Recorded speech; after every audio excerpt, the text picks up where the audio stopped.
pandemic. We are now taking additional steps to address this crisis. Los Angeles County Health Officer Dr. Davis has worked with the cities of Pasadena and Long Beach to sign a public health order that covers the entire county of Los Angeles. The order, which we are calling Safer at Home, is the next step to protecting our residents from the coronavirus by increasing social distancing. We know that staying home and limiting close contact is the best way to prevent community spread.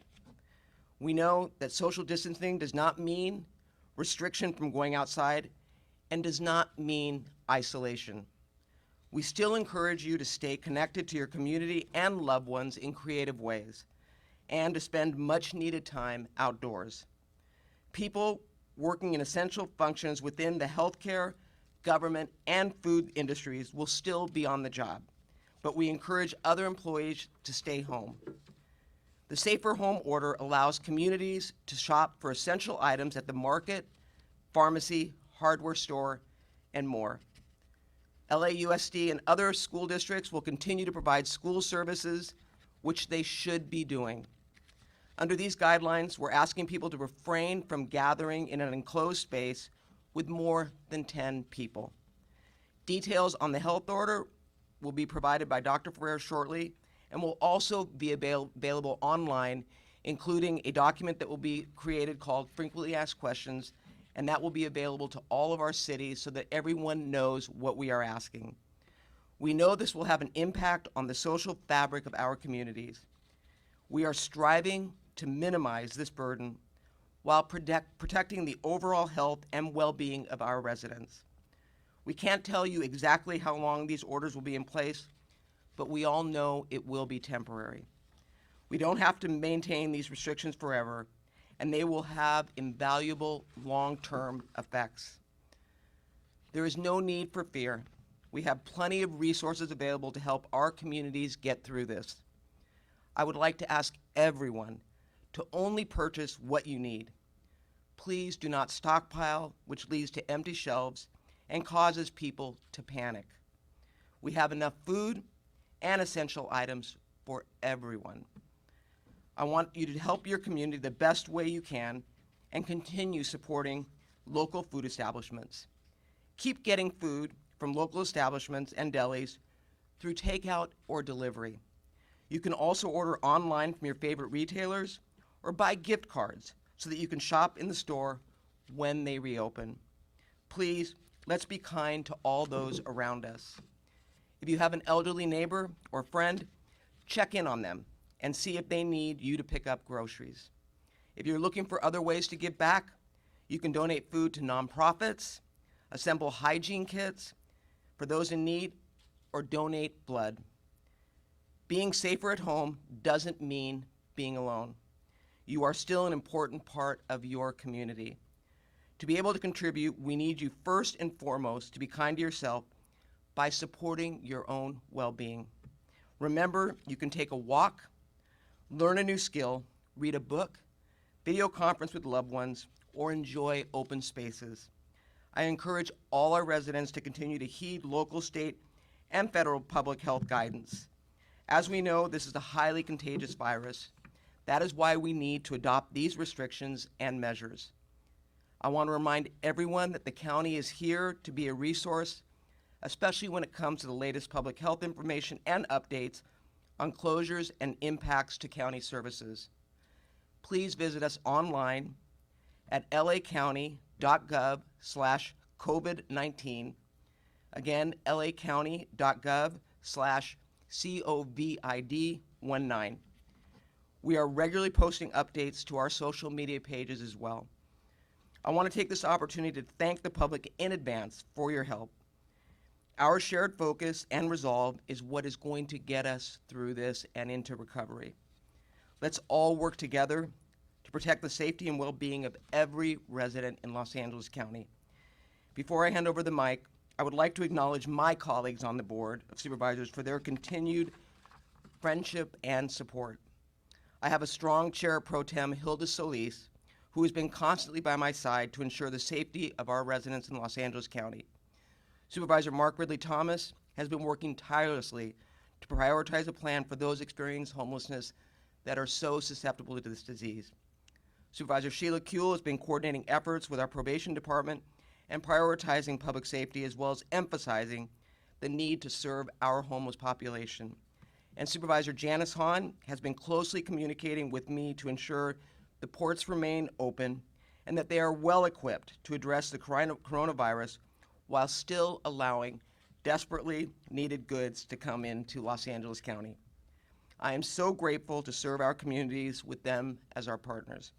With that, I would like to invite LA City Mayor Eric Garcetti to say a few words. Thank you.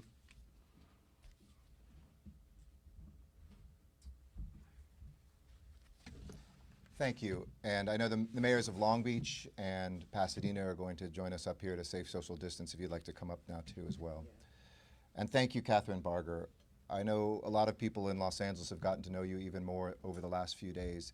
You have been an amazing voice and a tremendous leader and a dear friend. I love you for everything that you are doing for our city and county and your colleagues, and I thank you. I want to say thank yous again at the outset. Good evening, Los Angeles. I should start there. But I want to thank all the people who are watching, the everyday folks that are still showing up to work to make sure that our hospitals are open, that our grocery stores are working, that our shelves are stocked, to the first responders and others who are showing the courage of our city together. And I want to kind of cut to the chase tonight. Everything that we're talking about up here as leaders is because of one central tenet, that human life is precious to each one of us. And every decision we are making is with that in mind. How do we protect each other, and how do we save lives? We've already radically changed how we live in Los Angeles. I know how stressful this is to each one of us. And I think we need to be painfully honest tonight that we're about to enter into a new way of living here in Los Angeles for a period. What we do and how we do it, and if we get this right, will determine how long this crisis lasts. But what we do and how well we do it is also an act of love. A love for those lives that we seek to protect and a reflection of how precious they are.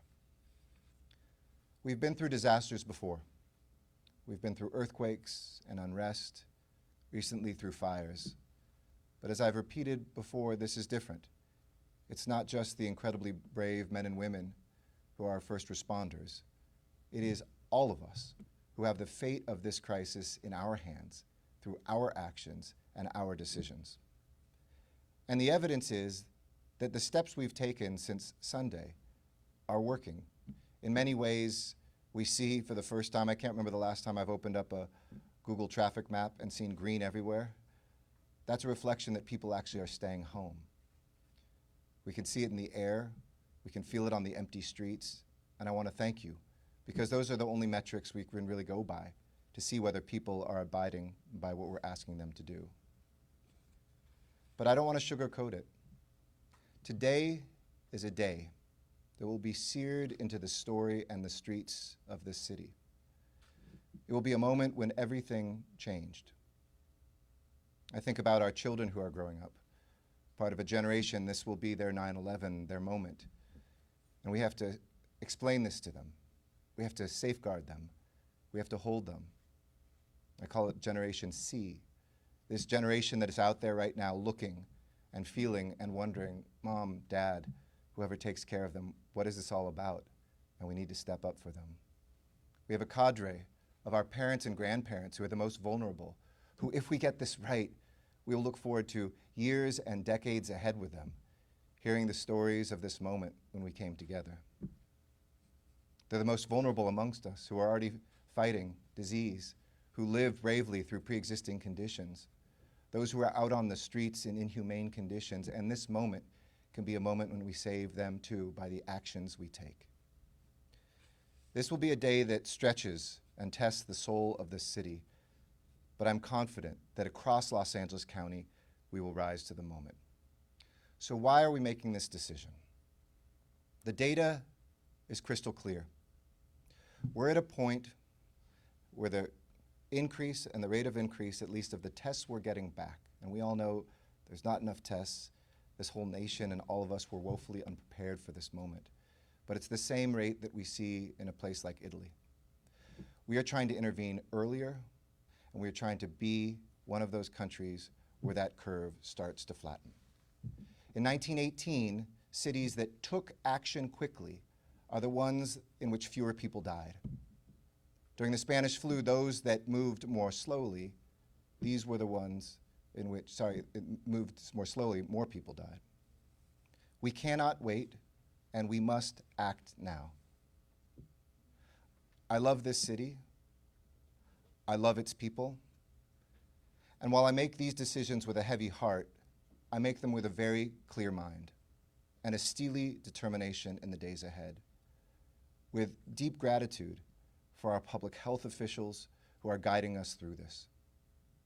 There's a lot of questions that I know you will have that we will not and cannot answer tonight about all the economic effects and how we will get through this and rebuild. Tonight, our responsibility is to save as many lives and flatten that curve. But one thing is crystal clear in the fog of these days: we are all safer at home. So the city of Los Angeles, like the cities that are here with me, many other cities I'm sure who will join as well, and the County of Los Angeles is issuing a safer at home, stay at home order that will go effective midnight tonight. For employees of impacted businesses, this will take effect tomorrow at 11:59 p.m. But all businesses, including museums, malls, retail stores, for-profit companies, and nonprofit organizations, must stop operations that require workers to be present in person. And no public and private gatherings of any size that would occur outside of a single home will be allowed, with clear exceptions. I want to be clear about this, that the only time you should leave your home is for essential activities and needs: to get food, care for a relative or a friend or a child, get necessary health care, go for a walk in the neighborhood. And I'm so glad that Catherine was talking about all the things we can do.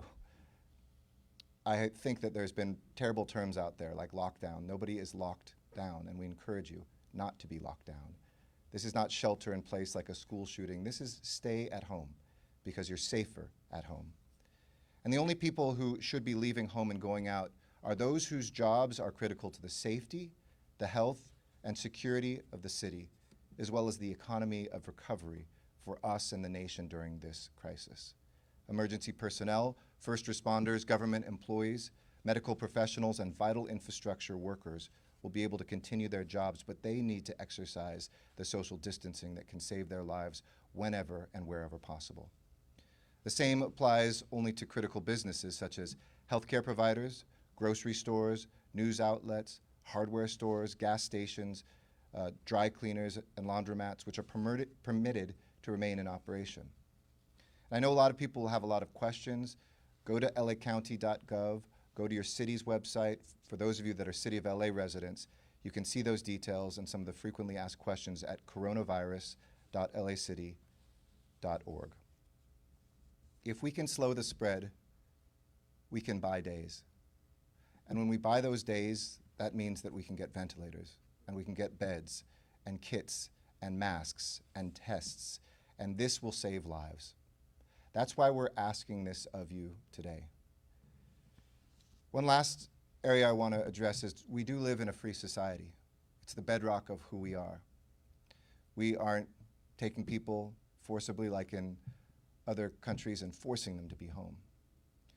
But with freedom comes responsibility, and we're asking everybody who by and large and overwhelmingly has exercised these directives responsibly to adhere to them. The young and healthy, you're not exempt, you're safer at home. If you're less young and less healthy, you're absolutely safer at home.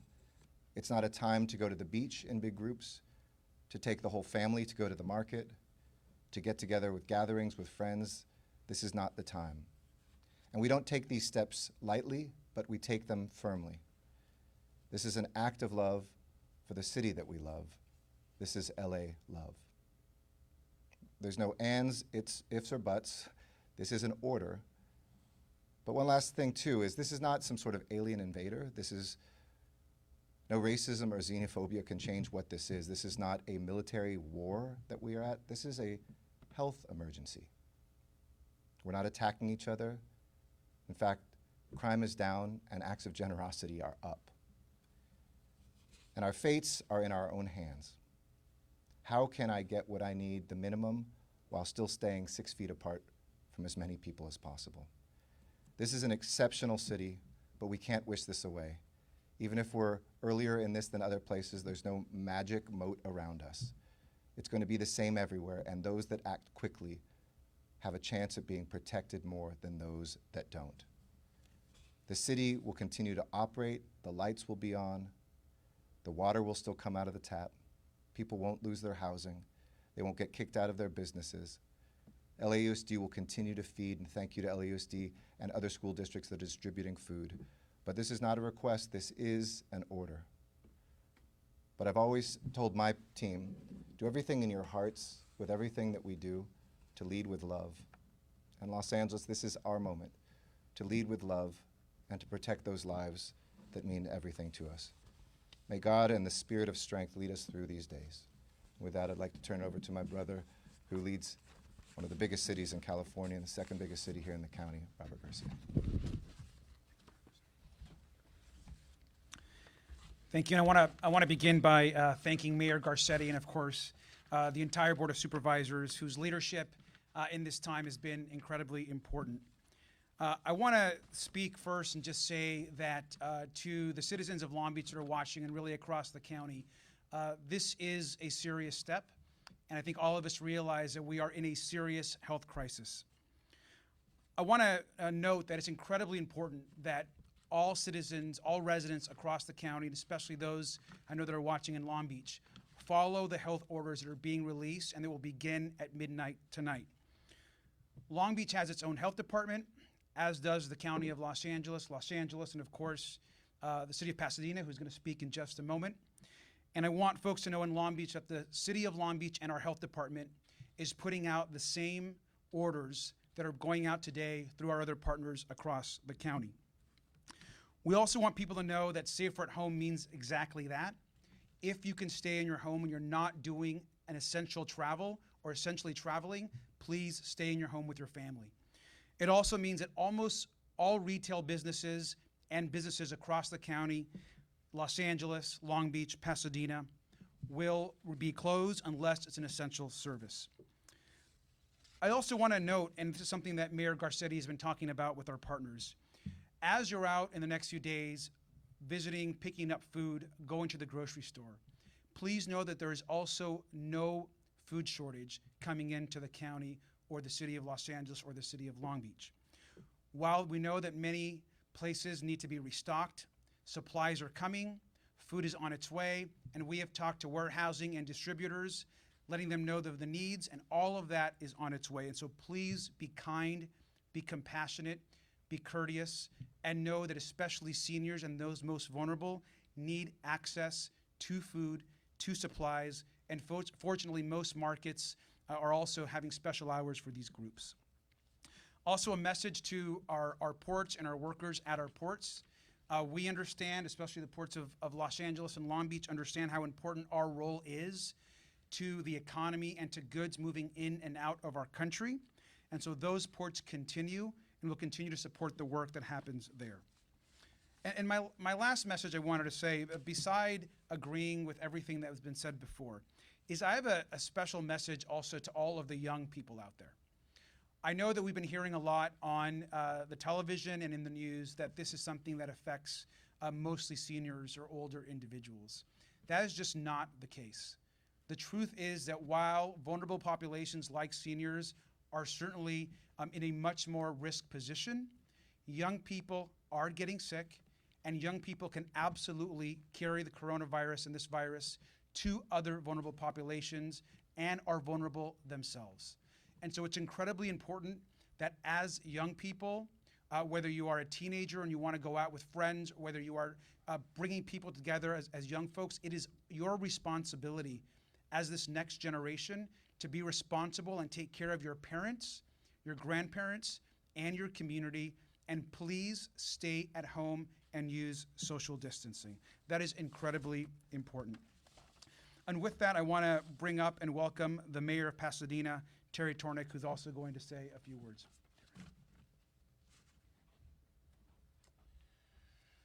Thank you. We're here because Pasadena, like Long Beach, has its own health department, and in all of this, we need to be guided by our health professionals so that Pasadena will be issuing virtually the same order that the county and Long Beach are, and we're guided by Dr. Go, who is our Director of Public Health. We have all these new phrases that we've learned in the last few weeks. I was making note of social distancing and learning COVID-19. So now we've added safer at home, which I think is self-explanatory. And I think that these regulations that are being promulgated have other words associated with them. They're disruptive, they're onerous, they're draconian, but they're also necessary. We have got to, as Mayor Garcetti pointed out, we've got to flatten this curve. We can't allow exponential growth of this disease to infect all the people in the county. And so while we recognize that there are serious impacts associated with these regulations, if we're going to get ahead of this or even catch up with it, we need to put these things in place. So I'm grateful to the public health officials who have guided us with this. And one other thing I would observe, and that is, at least in Pasadena, the people are ahead of these regulations. They're already self-regulating. People understand, they're not foolish, they understand self-preservation, and they understand that in order to disrupt the spread of this disease, we need to behave in a new way. So I ask everyone's cooperation, I ask everyone's goodwill, and once again, I would emphasize that if you can think about your neighbor, if you have a senior that you think may have difficulty with shopping, ask them if you can get them anything when you go to the market. I mean, these are not tremendously difficult things to do in terms of being thoughtful, and you're going to have some extra time potentially anyway.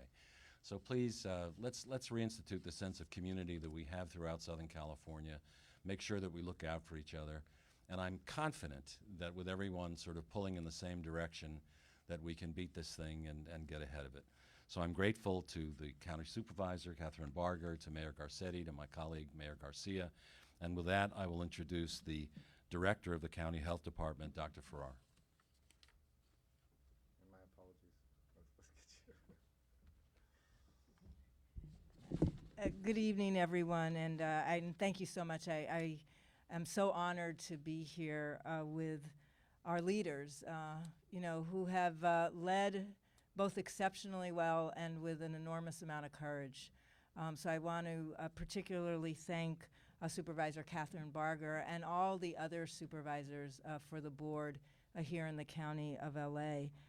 The outstanding leadership is a dream come true, to be honest, for public health leaders. It doesn't always line up, and when it does, it makes a huge difference in being able to do the work that's most effective when you have a pandemic. And I couldn't ask to work for a better group of people than the Board of Supervisors here in LA. I also want to thank Mayor Eric Garcetti from LA. We talk often. LA is a big city, and again, has set forth a path that allows us to move together, but move with deliberate action. And again, that makes a huge difference. When you can all come together, and I want to really acknowledge and be grateful for the mayors from both Long Beach and from the city of Pasadena, and to your health directors and your health officers, because this is an effort here in the entire county to make sure that we're marching together, that we have a plan, and the plan is safer at home, so that we all do our part to make sure that we slow the number of new cases we have of COVID-19. And we must slow the number of new cases we have. We must. Without slowing the number of new cases, we will, for sure, overwhelm not only our healthcare system, but many other essential services as workers who are doing those essential services fall ill. The predictions are not inaccurate to say that many, many people can become infected here in LA County. There's not a single person, except for those who already have the disease of COVID-19, that have any immunity to this virus. That means for all of us, there is a high degree of certainty that with exposure, we will be able to, in fact, become infected. And we're a very large jurisdiction. There are over 10 million people that live here. So if you start running the numbers, you could have a consequence of many, many people that not only are infecting others, but that for some of our most vulnerable who are getting infected causes enormous strain on the healthcare system, since they will experience this with serious illness. And today was a sad day for us here in LA County because we announced our second death. And our second death was a relatively young person. So I do want to echo the messages we've all heard tonight, that this is a disease that can strike almost everybody who lives here in LA County.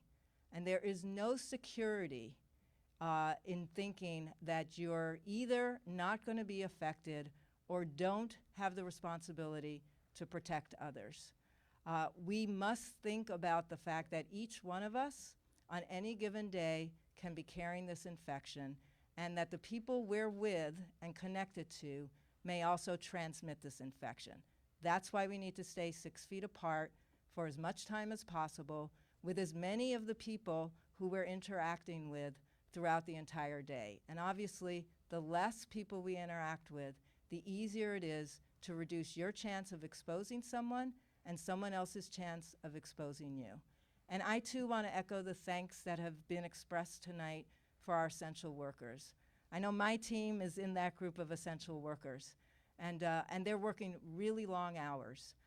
And so are our public safety folks, our folks who are healthcare workers, but also the people who keep our transportation system running so that essential workers can get to work, the people who make sure we have electricity in our buildings, and the people who make sure we have the supplies we need to, in fact, deliver the services that make it possible for all of us to live our lives.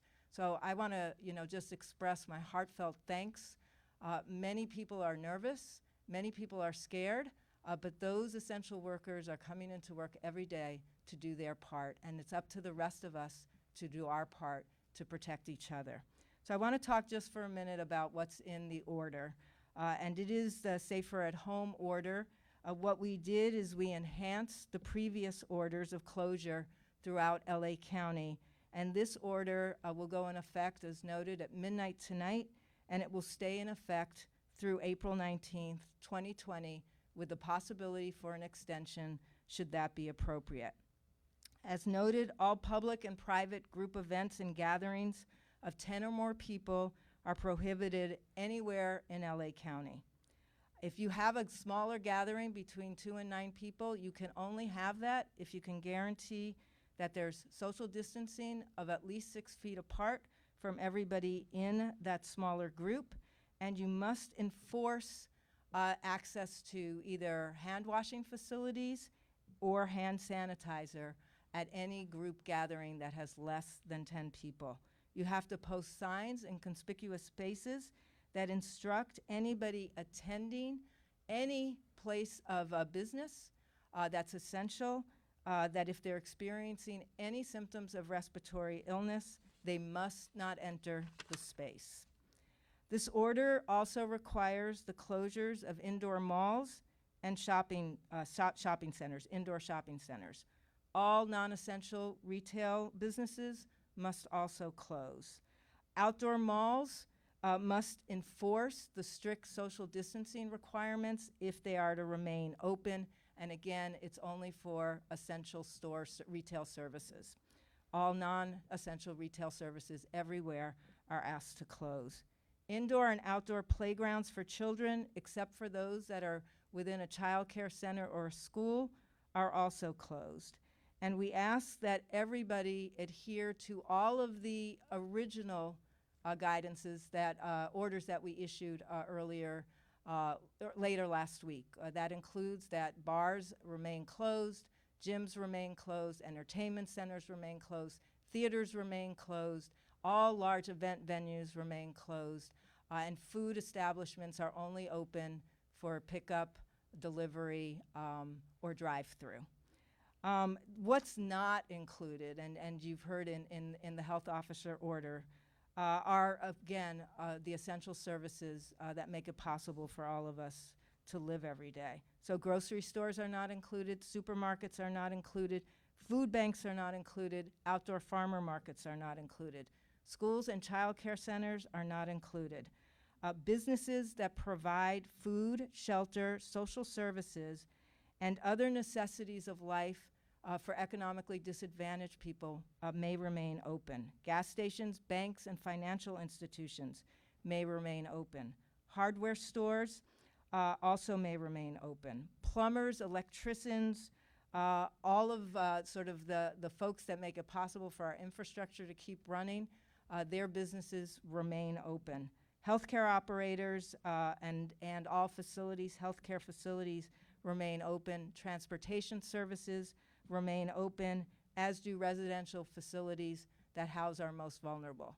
However, for everybody that I just listed and asked and noted that you remain open, you must institute social distancing requirements in your places of business and your places of service. It isn't open as business as usual. It's open by taking an abundance of caution and remembering that everything we do, we have to look at through the lens of keeping our distance of 6 feet apart from each other as much as possible. Healthcare workers and those that are providing direct services are afforded the opportunity to use personal protective equipment that allows them to do their jobs really well, which require often close contact. But for the rest of us, we need to practice our social distancing as we note that we may be essential workers. And I want to close by thanking everyone. I've witnessed an enormous amount of cooperation, collaboration, kindness, compassion, and going with grace. Knowing that this is so difficult for so many, I really want to extend my deepest appreciation to all of you out there who have been doing your best to do your best part in preventing the transmission of more COVID-19 than we need to see. And I know it's been hard, and I know it's extraordinarily difficult, and I know for some people it's actually had devastating impacts. But I do want to let you know we're here to be of service. And at this point, being of service means trying to make sure that as few people as possible become infected, and that we maintain a healthcare system that could treat everyone when they need care. So thank you so much for having me tonight. So we're gonna open it up for questions. We're gonna take a few questions. So why don't we go ahead and open up for anyone that wants to ask specifics. Ladies and gentlemen on the phone lines, if you would like to ask a question, please press 1, then 0 on your telephone keypad. You will hear a tone acknowledging your request. Once again, 1, 0 on your telephone keypad to place your line in queue. One moment, please.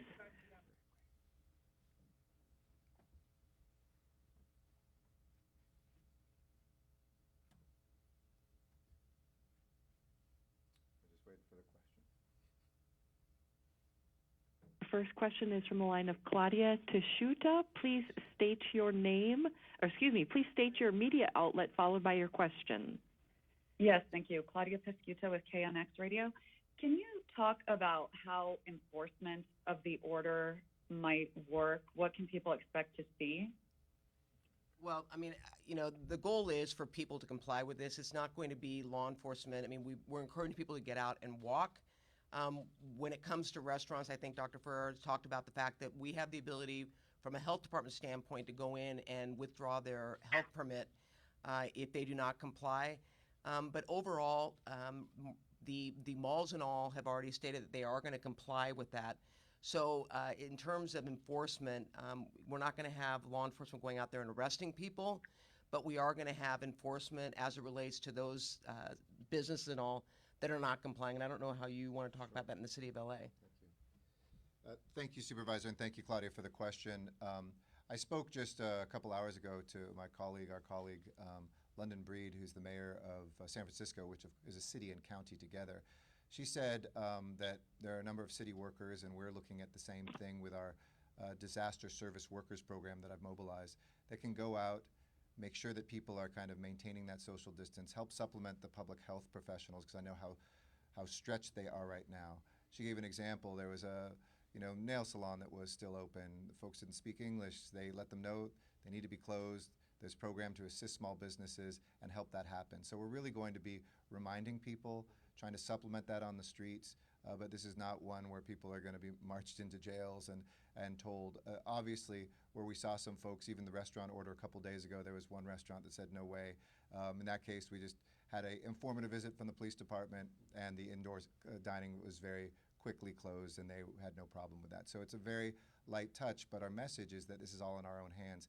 There are never going to be enough county or cities workers to be able to, quote unquote, enforce this. This is on 10 million people to self-enforce, and for us to look where those holes and make sure that those are closed quickly. Next question? Yep. Next question. Next question is from the line of, one moment here, Betty Halsell. Please state your affiliation and your question. Hi there, my name is Betty Hossel from LA Sentinel. Thank you so much for your time.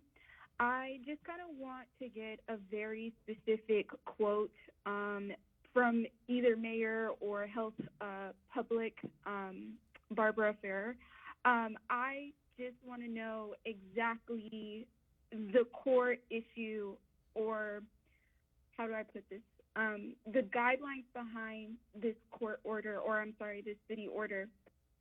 What exactly can I put as a quote? How is it going to help us in a better understanding? Because I feel it's a little vague on what we're trying to do here, but I just want a direct quote just to understand and process this as a people. And I'll let Dr. Ferrer come up and correct anything I say wrong as a not health professional, but this is all about increasing social distancing. We've come a long way together, and we really have gotten people who are staying home, who realize they're safer at home, but there are too many people who are still in work situations, retail situations where they are coming into contact. And the public health direction is this is where the spread can continue to be. So it's making sure that there is that social distancing happening across the society with the exception of those critical workers. Is that enough? Come on. Okay, all right. I passed the test on that one. Next question, please. And the next question is from the line of Steve Gregory. Please state your affiliation, followed by your question. Yeah, hi, everyone. It's Steve Gregory, KFI Radio. Thanks for the update. Listen, quickly, are we to assume also news media are part of essential services and are not Yes. subject to this order? And they are spelled out. And, yeah, the other thing is, are you wanting people to see something, say something? So if they see people sort of not adhering to the social distancing or the gathering rules in this, are you wanting people to call the police? Are you wanting to call the health department? How do you want people to handle that? I'll let Supervisor Barger or any of the other mayors say. I would say see something and say something, but to that person first. We're not looking for you to have a hotline and have tattletales all around the city where people then don't. We need to know about that. If after you tell a business that might not know, hey, do you know all the businesses are closed? Maybe there's a few people not listening to any television, not talking to anyone, not noticing that there's nobody on the streets. But there could be these cases. Absolutely. Say something yourself first. And then, of course, if there's anything in your own city or with the county public health department, let us know. And how soon will the order be posted? It's going to be posted right now, and then we are. The mayor was kind enough through the city to put together a frequently asked question, which we're going to disseminate throughout the entire county so that we're all on the same page. But to your question, I mean, we're talking about people coming together as a community, and so to the mayor's point, you don't need to call the police. You need to educate, because many people really are at a loss and do not understand. And so this is about coming together as a community, and it really is in the best interest of that individual to understand the implications if they do not follow these orders. Everyone is vulnerable. This is a virus that knows, no one is without the ability to get this virus. So we want to educate everybody about doing what's right. Next question. Okay, thank you. Thank you. Next question is from the line of Sarah Donchi. Please state your affiliation and your question. Hi, everyone. Good afternoon. My name is Sarah Donchi with CBS Los Angeles, KTOL 9. My question, I want to ask a question on behalf of the renters, the homeowners, the business owners who are really, really scared right now in terms of making their financial situations work. I know you've enacted, various programs for them, but I want to speak specifically about things like LADWP. I know I've heard you've asked the gas company not to cut anyone's gas off, but is there any plan for any kind of financial relief in the way of these bills that homeowners and business owners have to pay to keep things running while they're closed? Well, I'll let Mayor Garcetti speak to the city, and I know that you all run your own in the city of Pasadena, but I know in the county, I've gotten assurances from both the gas company and Edison they're not going to cut off people's electricity. I signed an executive order giving moratorium to evictions, so I know that's in play. And obviously, I know that people are uneasy because many of them have been laid off. We are imploring them to apply for unemployment. We are working with our state and federal partners to expedite that in real time, knowing that some people are just a paycheck away from not being able to make their rent. So we're aggressively pursuing that in the county of Los Angeles. But I'll let them talk to. Okay. All three mayors are saying with our utilities as well, and certainly for the Department of Water and Power, we announced that there would be no cutoffs of water, of electricity. Thank you to the gas company for doing the same. And there's a ton of programs that have stepped up. We're going to try to centralize these for everybody. But for instance, Spectrum Cable, for those cities that have Spectrum Cable, have said that there'll be assistance and you can push off those bills. Of course, right now the law is there will be liability for those at some point. But right now people are getting crushed. So we not only did a residential moratorium on evictions, we did a commercial one as well in the city of Los Angeles so that no businesses would suddenly be evicted in the midst of this crisis. I also want to say, building on Catherine's point, we need help now from the federal government. I hope that Democrats and Republicans in the House and the Senate and the White House can move swiftly to give direct aid to everybody. And I want to say one quick thing on that. Let's make sure we help all people equally. I'm just speaking for myself here, but I know all of us believe all human lives are important. We need federal aid and we need it now. But for our immigrants, many of the people who clean our airport or our hospital in this crisis, folks who drive the trucks, who pick the food that is keeping us well-nourished during this, let's make sure that we are helping them too and don't let them perish because of prejudice. If we had visitors in our county right now, and I'm sure we do from other countries that are stuck here, we're going to make sure they don't go hungry. We're going to make sure they get through this. We should do that for our own neighbors too that are immigrants, but there's a whole host of ways to help. The power won't be cut off. The water won't be cut off. You don't need to buy water at the store, bottled water. The tap is cleaner, and it's plentiful, and it's a heck of a lot cheaper. So we'll take the next question. Thanks so much. And the next question will come from the line of Jacqueline Cosgrove. Please state your affiliation and your question. Yeah, hi, this is Jacqueline Cosgrove with the Los Angeles Times. Mayor Garcetti, when you were talking about Safer at Home in reference to Los Angeles City, it sounded like it was more strict than the county's order. And we were hoping you could clarify whether the LA City Safer at Home order is more stringent than the county's order. No, we Thank are you. all on the same page. Thank you for that question. We worked really hard to make sure that it was all the same so that there was not any light between us.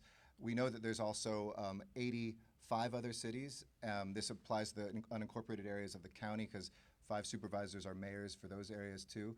So between the 93 essentially cities that we have, we're hoping as many of the cities adopt this, but the county order does go throughout the entire 88 cities of LA County. Next question. And the next question is from Aileen Quincy. Please state your affiliation and your question. Hi, my name's Aileen Quincy. I'm an actress and stand-up comic living in Los Angeles. I have a question. I understand that you're saying that only people should be out on the streets who are working in professions that are absolutely necessary, but I have a lot of friends who are doing deliveries for Postmates and for grocery deliveries. Are they still allowed to be out working? All deliveries, absolutely. So again, a reminder to folks, so there aren't runs on stores and stuff. You can still order online. We still have people delivering that. And of course, all the food delivery, of course, that is our model across the entire county and all of our cities. Yeah, and I would say that for some of the delivery services, you pay before you receive it, so you can instruct them to leave it at the door. So that, remember, the social distancing means that they can leave it. You can open the door and thank them as they're walking away, but you don't need to have face-to-face contact in order to get your goods. So that is still in play. Next question. Next question is from Brody Levesque. Please state your affiliation and your question. Good evening. I'm Brody Levesque from the Los Angeles Blade. This question is for Mayor Garcetti and Supervisor Barger. There's a lot of moderate and low-income Angelinos who depend on prepaid cell service, and unfortunately, either through no fault of their own or just the way their payments are arranged, they have to go in person to make these payments, sometimes to kiosks, sometimes to a retail operation. I didn't hear the doctor or anybody specifically address this, and in the information age where everybody's getting everything through these mobile phones, particularly in the Metroplex of Los Angeles, have you guys addressed that? We do have exemptions for telecommunications, and we believe this would fit under that. Obviously, we have to make sure there's retail establishments that have that. So we're going to work with folks in the city of LA. I'm sure the county will do the same to make sure. Sometimes these are stores that are only that.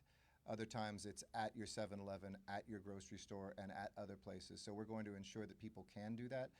And any business that has any questions on that in the city of LA can certainly call 311, but we won't be shutting down businesses that are offering that payment in the same way that bank payments can continue for that vital financial services.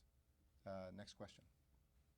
Next question is John Wellborn. Please state your affiliation and your question. Hi, John. This is John Wellborn at the Larchmont Chronicle. Simple question. Where is the order or are the two orders going to be posted?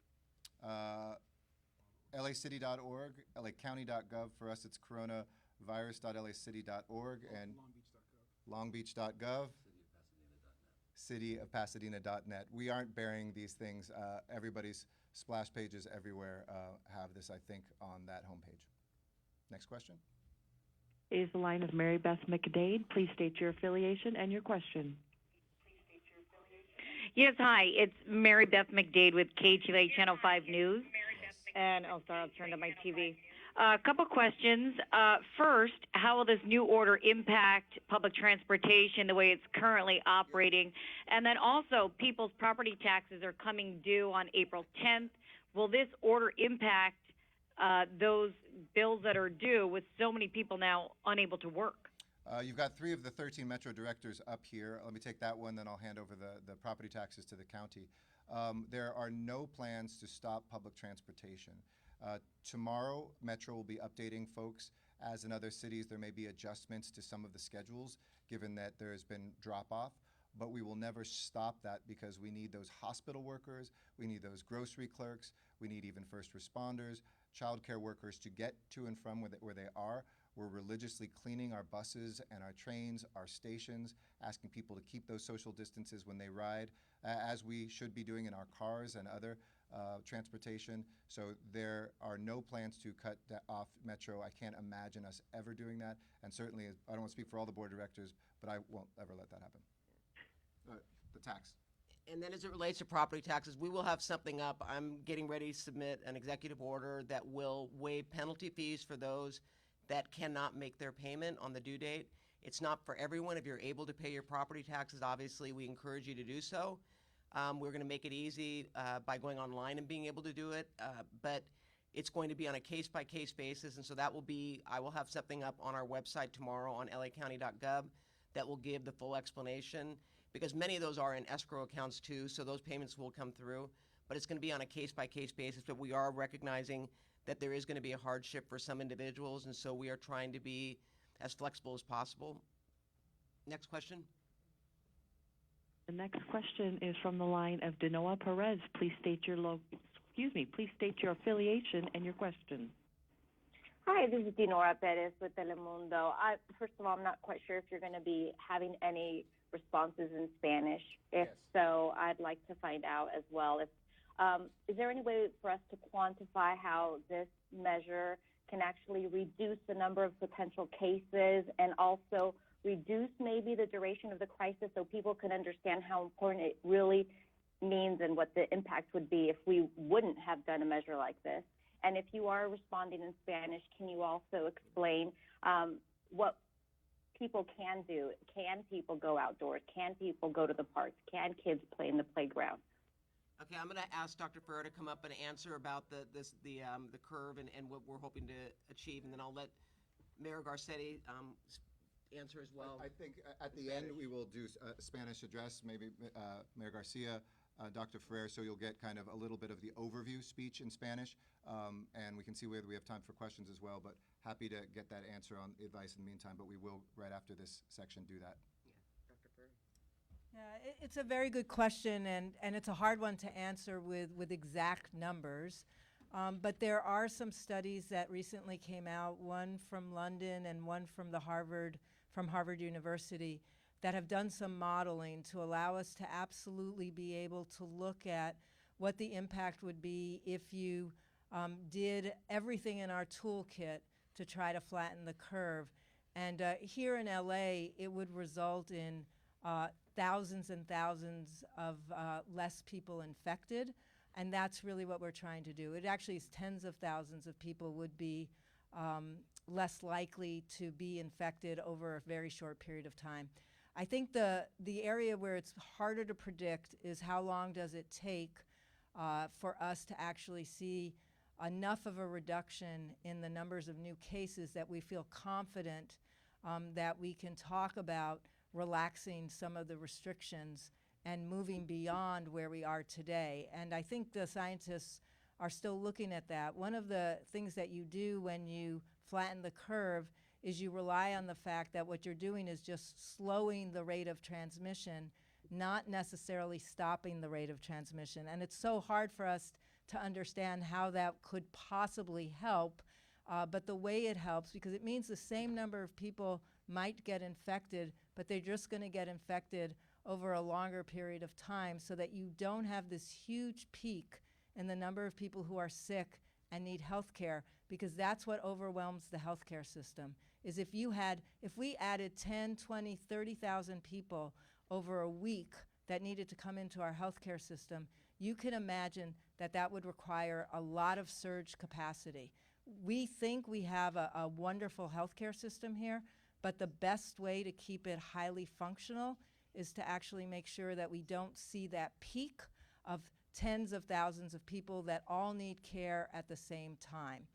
If we're effective, and I think we will be, because we're combining both the best of social distancing here, safer at home is exactly that, you are safer at home, with our capacity as a public health department to continue to identify cases of people who are positive, ask them to isolate, and quarantine their very close contacts, as well as do investigations in our institutions so that we too do the sort of containment side of the house while you all help us with the social distancing side of the house. So I know the governor is going to be addressing the state, and I've been in close communication with him, so we're going to say a few words in Spanish too. I'm going to try to edit these, but we appreciate our Spanish language media who has been so patient, and I think Mayor Garcia and potentially Dr. Ferrer will say a few things. Buenas tardes, Los Ángeles. Hoy quisiera informarles sobre una decisión que hemos tomado. No fue fácil tomar estos pasos para proteger a nuestra gente en esa gran ciudad y condado que amamos tanto. La vida es valiosa. Todo lo que hacemos y decimos se basa en esta creencia esencial. La razón por la cual está pasando esto, donde empezó el virus, la inconveniencia causada por esta crisis de salud y el impacto en nuestra economía. Lo que importa más que todo eso es nuestra gran responsabilidad de proteger la vida, nuestras familias, nuestros vecinos, nuestras ciudades. Sabemos que el COVID-19 es increíblemente serio. Hemos estado practicando la distanciamiento social y no podemos tomar ningún riesgo con este virus. Sabemos que estamos más protegidos en casa. Entonces, hoy firmé, y otros alcaldes en sus ciudades de Long Beach y Pasadena y con el condado de Los Ángeles, yo firmé una orden llamada Más Protegidos en Casa. Entra el vigor hoy, el jueves 19 de marzo, a las 11:59 de la noche, y requiere que se queden en casa. Y, los empleados de empresas afectados por esta orden tendrán hasta las 11:59 de la noche mañana para cumplir con la orden, para cerrar sus negocios. Todas las operaciones comerciales que requieren la presencia de empleados en un sitio deben parar. No se permitirán reuniones públicas ni privadas que ocurren afuera de un hogar. Solo podrán salir de sus casas para actividades esenciales. Y ustedes pueden hacer estas actividades en todas partes del condado de Los Ángeles. Comprar comida, cuidar a un familiar o amigo, para recibir atención médica necesaria, ir a caminar en su vecindario o para ir a un trabajo que es crítico para la salud y bienestar de nuestra ciudad y nuestro condado. El personal de emergencias, primeros intervinientes, empleados de la ciudad, de gobierno y profesionales médicos continuarán sus trabajos. Y comercios, incluyendo centros médicos, supermercados, la prensa, las gasolineras, son permitidos a continuar sus operaciones. Les aseguro que esta decisión no fue fácil, pero la historia antepasada nos guía en lo que tenemos que hacer ahora.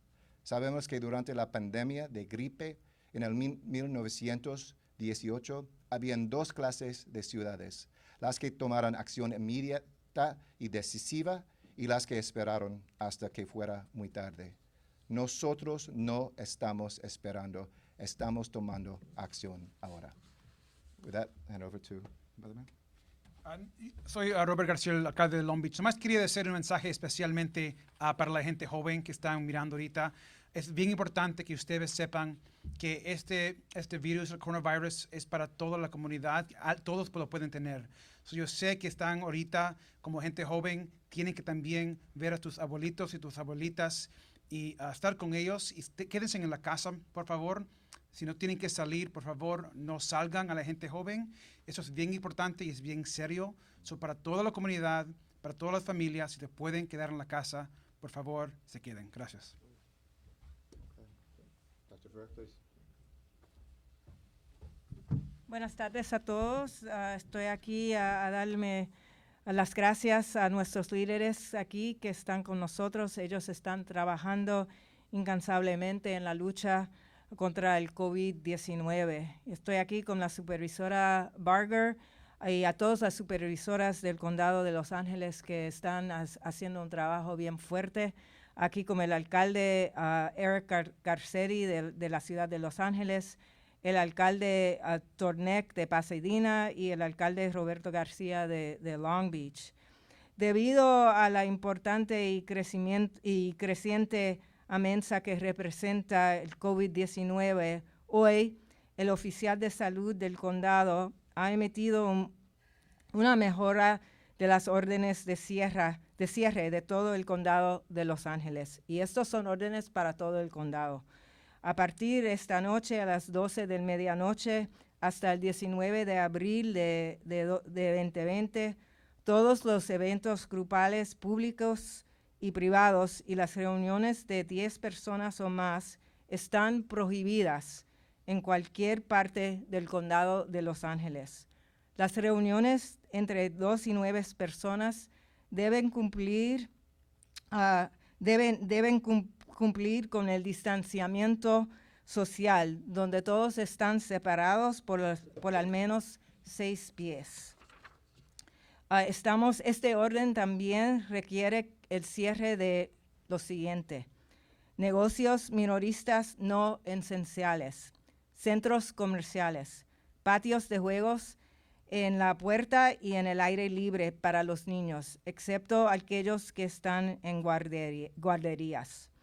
Hay varios lugares que no tienen que cerrar y estos son los lugares que consideramos esenciales para el público. Y esos son los mercados, supermercados, bancos de alimentos, escuelas y guarderías, restaurantes que solo pueden proporcionar la comida entre la entrega en el coche o para llevar. Las empresas que sirven alimentos, viviendas y otros servicios sociales, ellos se quedan abiertos. Estaciones de servicio, bancos y ferreterías, todos ellos son servicios esenciales y ellos sí tienen que quedarse abiertos. Y le doy las gracias a todos ustedes por todos lo que están haciendo para tomar estos medios bien importantes para la salud de toda la gente que vive aquí en el condado. Muchas gracias.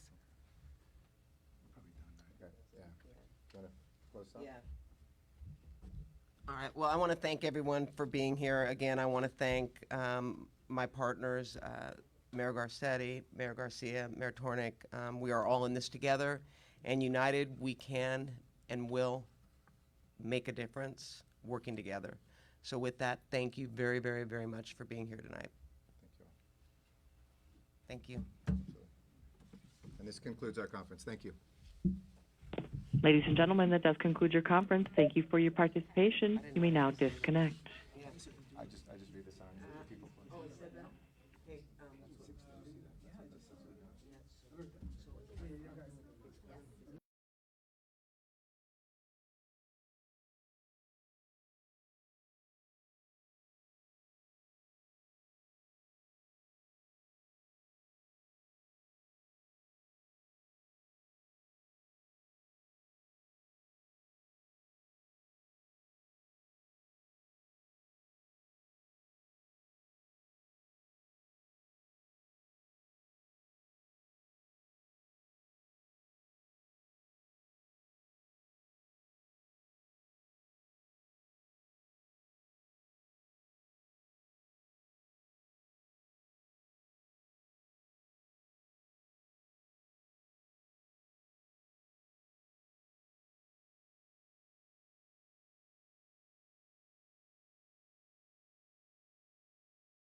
Goes into force and effect this evening, and we are confident that the people of the state of California will abide by it.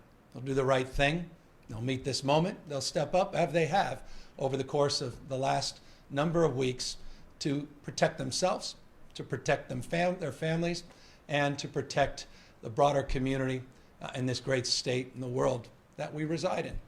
I have confidence in that. I have confidence because I've seen it every single day. We've seen it in cities large and small. People still doing essential work.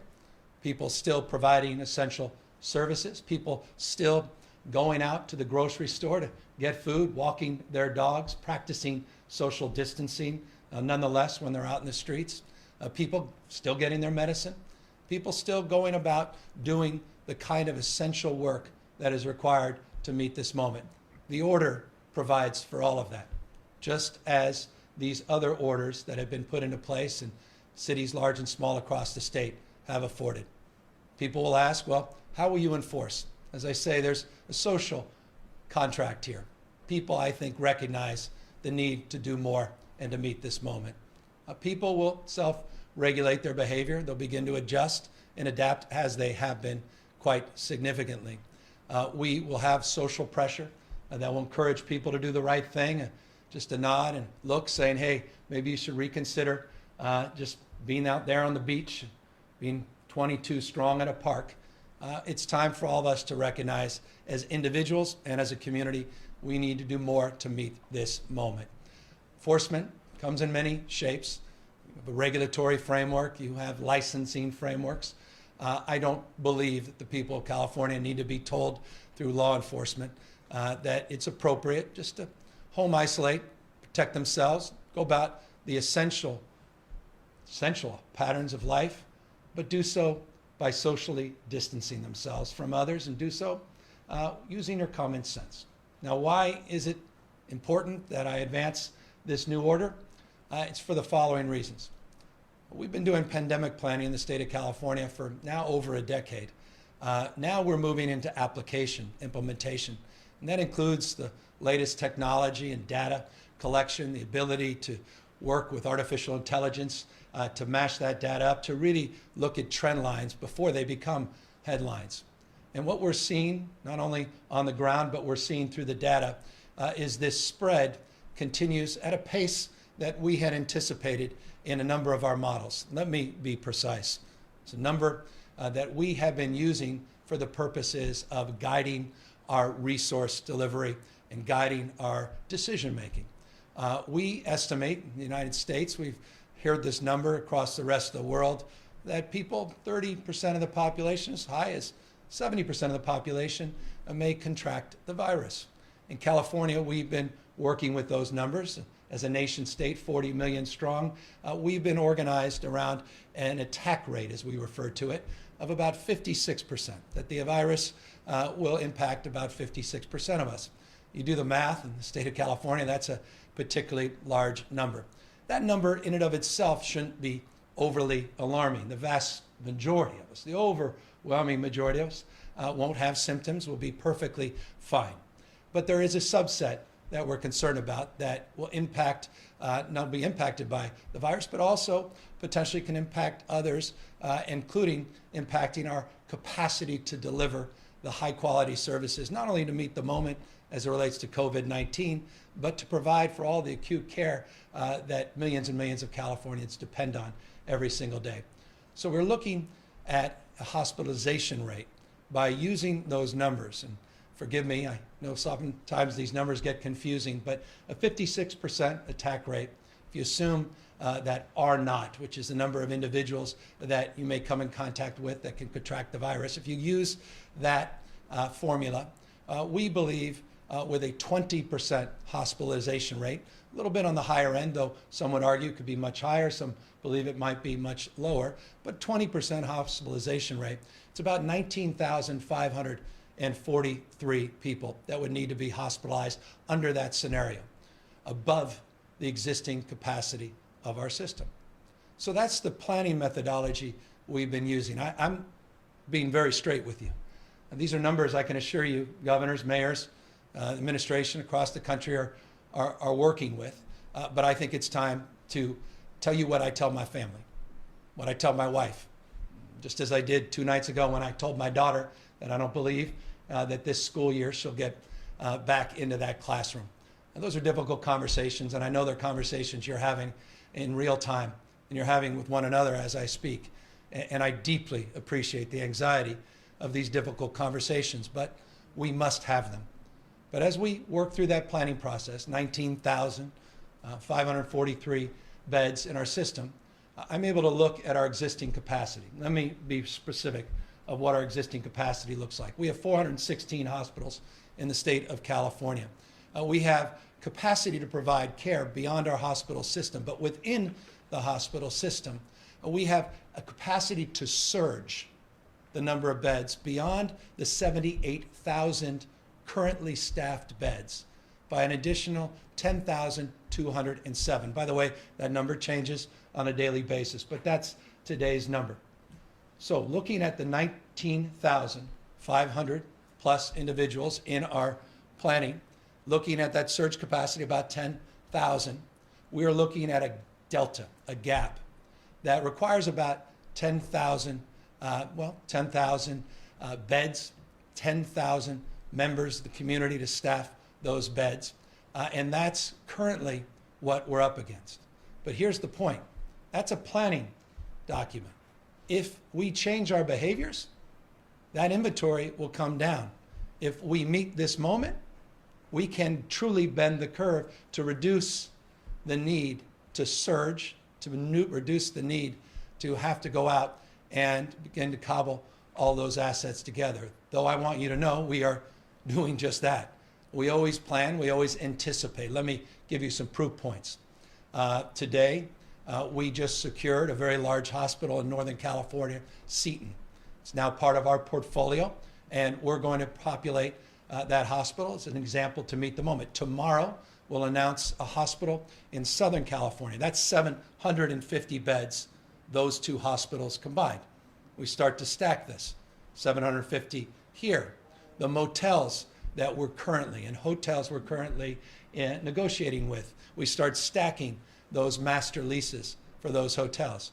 We're working, I had very, very positive conversations with the leaders of two of the finest public university systems in the world, UC and the California State University system. We're working with those systems to identify appropriate dormitories to help us with the surge. We start stacking those numbers. We're working with the federal government. I had a conversation today with Vice President Pence and President Donald Trump together on the phone, talking about our needs, in addition to my conversation today with the Secretary of Defense about these mobile medical and field units that they have committed to pledging, not just to California, but to folks all across this country. You start stacking those things, and we have, I believe, the capacity to meet this moment, but not unless we change our behaviors and do what is necessary to meet this moment.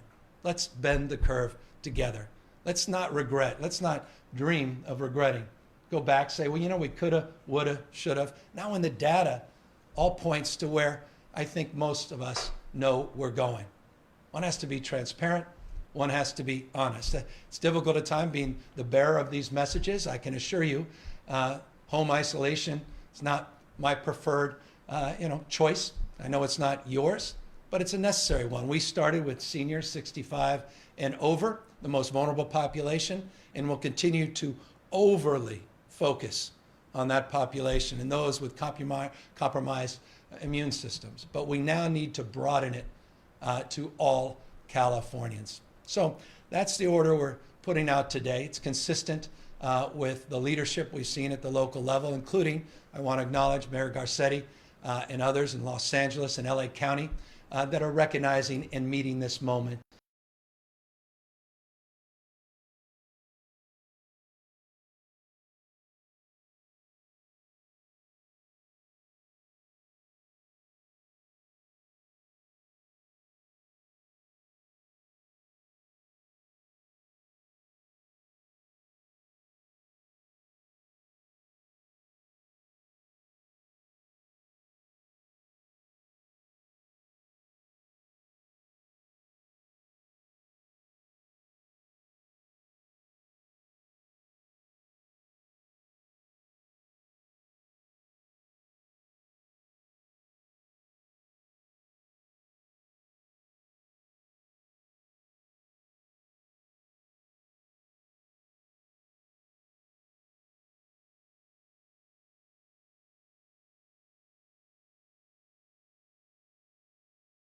And meeting this virus head on. We're doing so today in the state of California through this order, and we're doing so by continuing to build collaboration and partnership across every level of government and the private sector. Let me conclude by just making a few points to fill in that. We had today a very important conversation. It was punctuated earlier today by President Trump in his press conference with the CEO of Gilead. It's a California-based company around treatments. I want to compliment the president in his focus on treatments. It is a focus of positivity as we work to bridge towards a vaccine.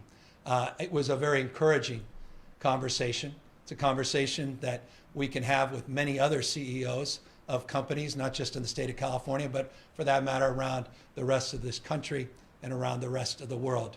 There are treatments in trial. Our UC system, all 5 hospitals are already actively engaged in those treatments and the courses that are part of some of these antivirals and some of these medicines that you have all learned about today because of the president's announcement.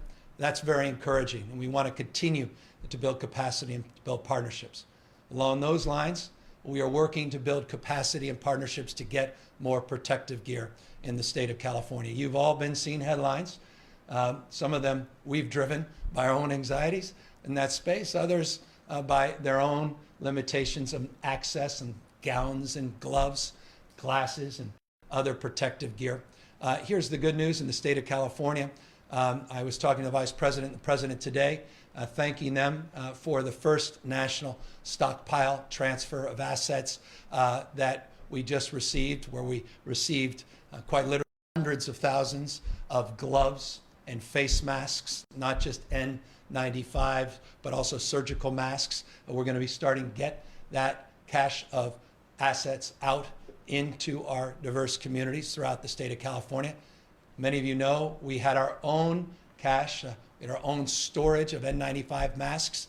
We still have 10 million of those masks, and we are getting them out in real time. We started with 21 million. We have about 10 million still as we distribute those. We've distributed those first 11 to 55 counties in the state, and we'll continue to get those N95 masks out there. And we recognize that distribution can't happen fast enough. We also talked to a well-known entrepreneur today around ventilators. As many of you know that have followed our press conferences here in the state, we have 7,587 ventilators in our hospital system. We have 514 through a cache at the Department of Public Health that are being repurposed.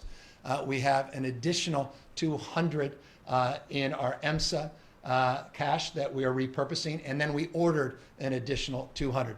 But we're going to need to increase the manufacturing of those ventilators, and we are working with the private sector and well-known entrepreneurs to consider to help us in that respect as well, starting to repurpose some of the manufacturing in the state to meet the moment, particularly to prepare for our seniors and others that may need that support. So again, this is a difficult moment, and this is one that I know is filled with deep anxiety as a father, as a husband, as a parent of 4 young kids, to families in particular, to folks that have had to drop their kids, no longer drop them off at school, but now are living with their kids 24/7, putting together, learning plans, trying to figure out, the nomenclature of what their 7th grade science teacher understands. And I think all of us are coming to appreciate our teachers.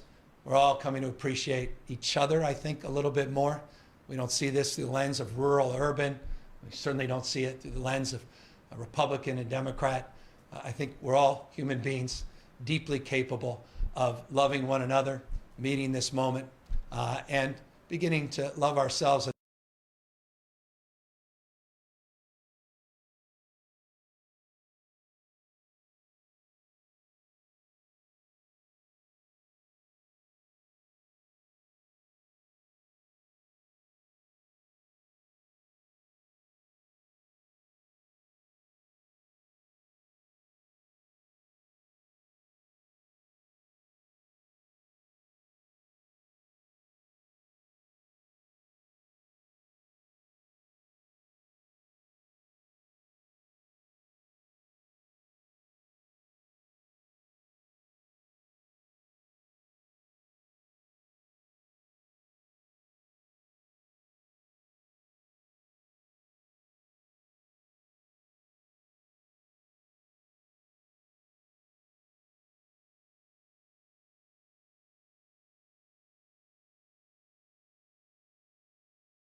Food, again, just purely humanitarian. And we'll be announcing some very, very exciting partnerships with social media companies like Nextdoor to provide kits, information, Q&As to, start to check in on loved ones, check in on your neighbors, things that you need, one-pagers so you know what kind of things you need at home to protect yourself, those that are socially isolated, our seniors struggling with loneliness. as much or more than anything else to make sure we reach out, maybe call 5 people a day, just check in on them. So we've got a whole kit we put out with that social media company, and we're going to be doing more with AmeriCorps and Conservation Corp in the state of California. All of this in the spirit of meeting the moment, including the spirit of reaching out those that are healthy, young, those that can make an appointment, be socially appropriate in terms of their distancing, to get a blood drawn to help those in needs. Our blood banks need support. Interestingly, we are not able to provide, because we're not doing the large blood draw fairs, the kind of capacity we've seen in the past. The good news about the social isolation, in some respects, the need in the short term has gone down, so it shouldn't be alarming, but we want to meet the moment if indeed our blood banks need additional resources as well. So again, it's a spirit of the moment, stepping up, stepping in, recognizing our own individual capacity to meet this moment, not just relying on others, doing it safe and thoughtfully.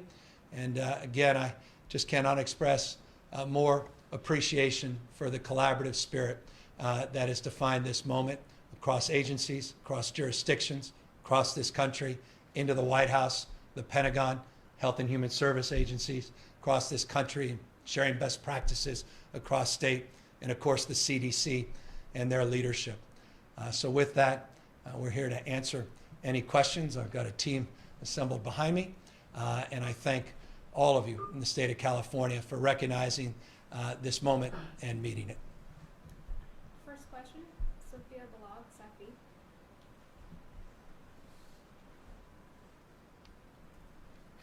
Sophia Balog.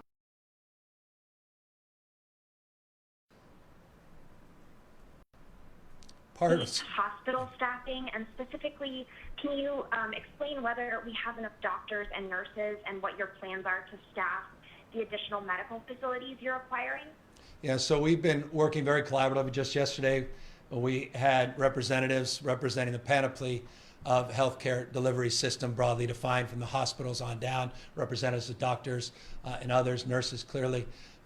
We are currently looking not only at the assets within the system, but we are looking more broadly at scope of practice and reforms that are necessary under these circumstances. I'll give you a more specific example. One of the really ennobling and incredible things about our public employees in the state of California is we've been putting out a survey to those employees and asking them if they have skills in other areas and their willingness to step up and say, I happily work outside of my job description. I'm happy to lend a hand.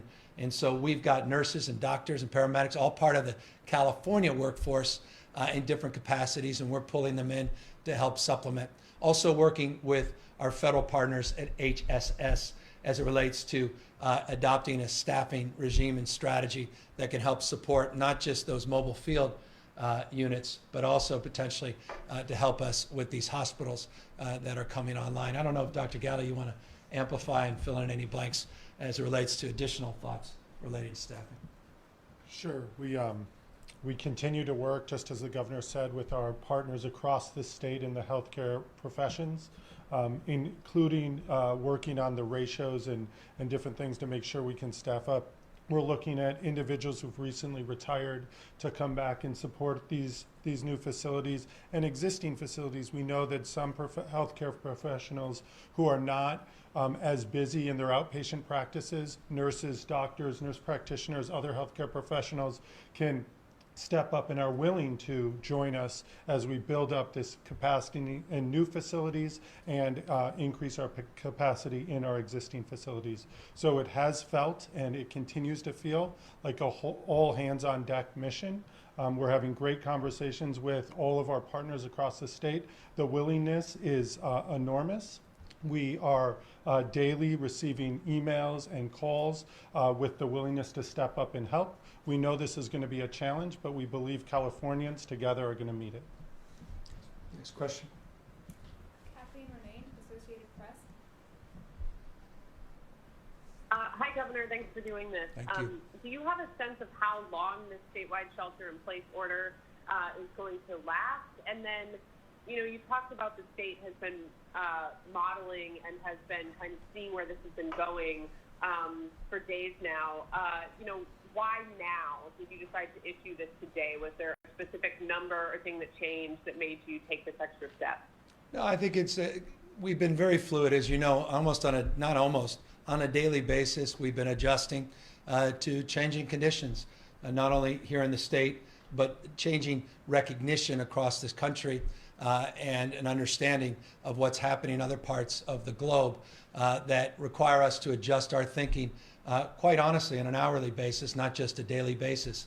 So based upon the meetings we had yesterday with our healthcare professionals, based upon the conversations we had this morning with fellow governors, with the president, CDC, and others, based upon our models, based upon our trend lines, based upon some new information that came in as it relates to those models from Johns Hopkins and among others, we felt it was appropriate to raise the ante and do what we can to bend that curve. Let me remind you, the numbers we put out today assume that we're just along for the ride. We're not. We want to manipulate those numbers down. That's what this order is all about. The projection said we will have, but we don't live by projection. Again, I began this by saying we are not victims of fate or circumstance. The future is something inside of us. It's our decisions that will determine those projections, and that's why we decided today to make this decision. Hannah Wiley, SACB. Hannah Wiley. Hi, can you guys hear me? Yes, thank you, Hannah. Yeah, hi, thanks, Governor. I appreciate you taking the time to talk with us tonight.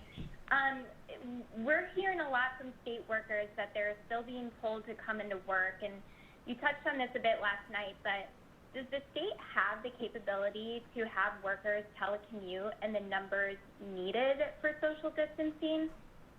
Yeah, that's being worked on in real time. We had a remarkable conversation last night with our largest public employees union, a town hall, and we talked about so many of the essential services that are provided in the state. Let me put that in perspective.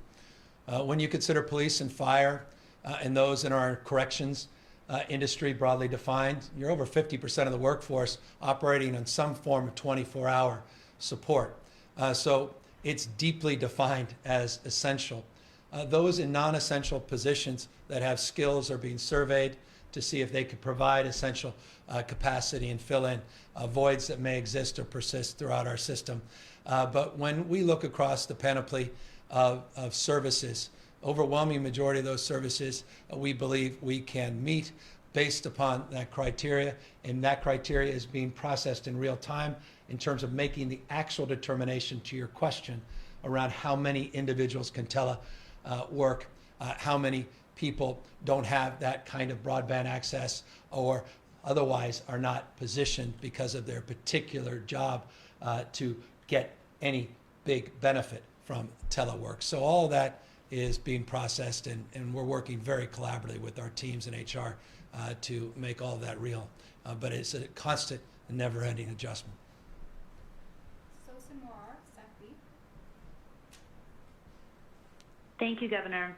Has the Trump administration agreed to send the equipment you've requested, and what exactly has the federal government agreed to provide California? Well, we're expecting the delivery of that national stockpile and those numbers that I gave you just a moment ago that the Trump administration agreed to, and they delivered. Was on the call with the president and the vice president specifically about the first tranche of those requests. They gave 25% of those requests as they're processing these requests all across the country. Will arrive, we believe, in our West Sacramento warehouse and then be distributed throughout our system. Again, that's just the first order, one of four. The other order is apparently on the way as well. And so we were very grateful to hear of that. I'm very grateful that the first assets are now about to be delivered to the state and then distributed throughout the state. John Myers, Los Angeles Times.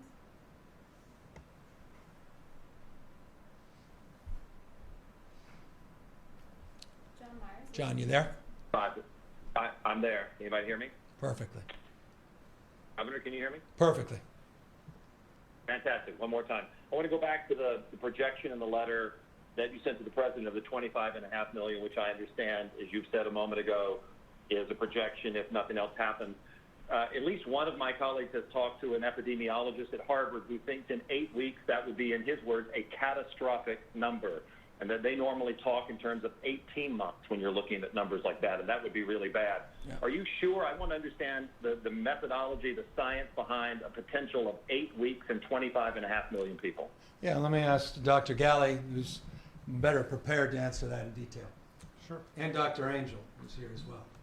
So in about 3 or 4 weeks ago, we began knowing that in California we had to create a model that took the best thinking from around the globe and started to look at how we would apply it in California.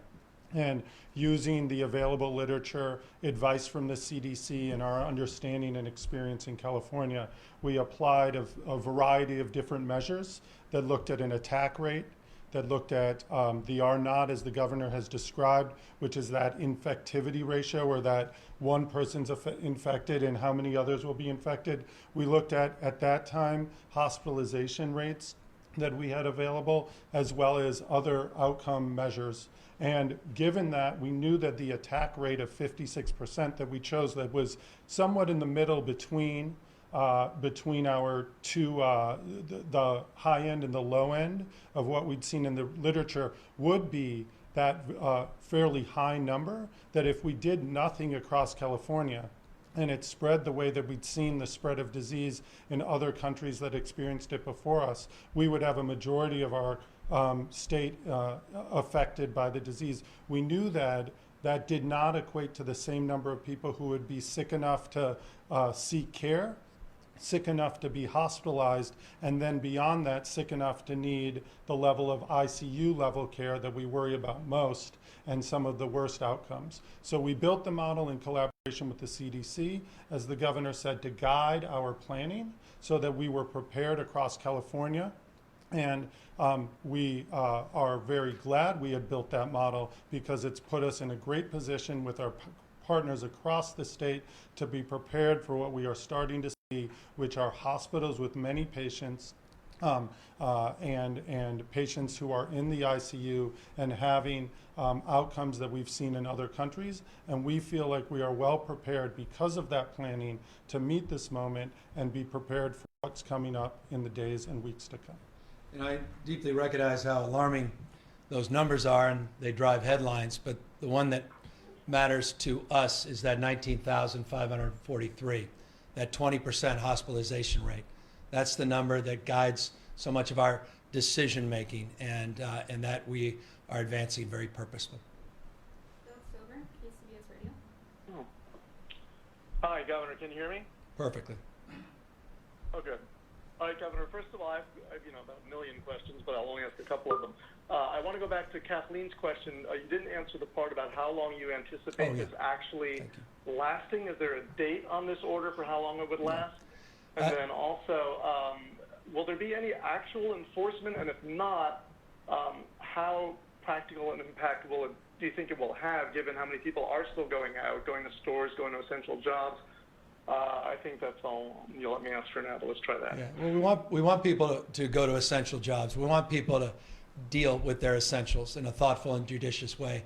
But I think, and Doug, you're in San Francisco, you've seen some concentrations where we're not seeing social distancing, but you're also seeing vast majorities of that city where people are practicing social distancing without law enforcement making arrests or citing people. Social pressure is leading to social distancing, social recognition, and the socialization of this disease is leading people to change behavior on the natural. And that's, again, been socialized in 20 counties already, representing 21.3 million Californians. So expanding this statewide makes sense in that respect. And I think people are making sense of what this is and what this isn't. And again, on a regulatory bucket, we have enforcement that's not traditional law enforcement, but we have regulatory enforcement, licensing enforcement from a business perspective, and then we have social pressure that you, others, common sense will place on people. And of course, we have the capacity to move beyond that. To the extent this is a directive, it is open-ended one. And it is for a reason, that we could not give you a deadline that we really could believe in. This is a dynamic situation. We could put a 2-week deadline. It gives people a false sense of what to expect. I don't expect this will be many, many months, but for the time being, we are recognizing the significance of this next 8 weeks as it relates to this virus in particular, and we want to get that curve down, and we want to meet that moment. We want these numbers to be in the dustbin of history as irrelevant to the experience that we're all about to have, and that's why it's an order without a specific deadline, but we will be very transparent with you and very forthright in the next days and weeks to update you and give you a sense of where we think and believe we are. Jeremy White, Politico. Governor, my colleagues have already covered the questions I had, so I'll just ask, is the entrepreneur you're working with Elon Musk? We are working with a number of entrepreneurs, and let me just say this, I was pleased to see his tweet today.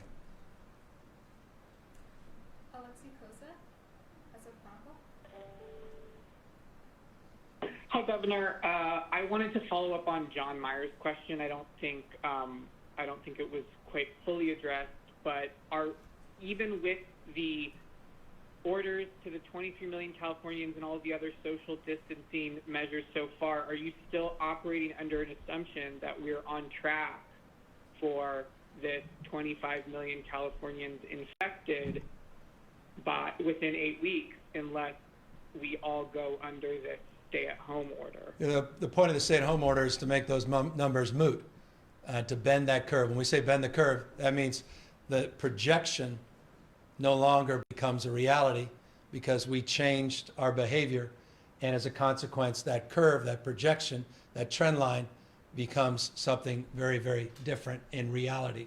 And so that's what we're operating under, is that expectation. But I'm also operating under the worst case scenarios as it relates to planning and as it relates to procurement. And those two things go hand in hand.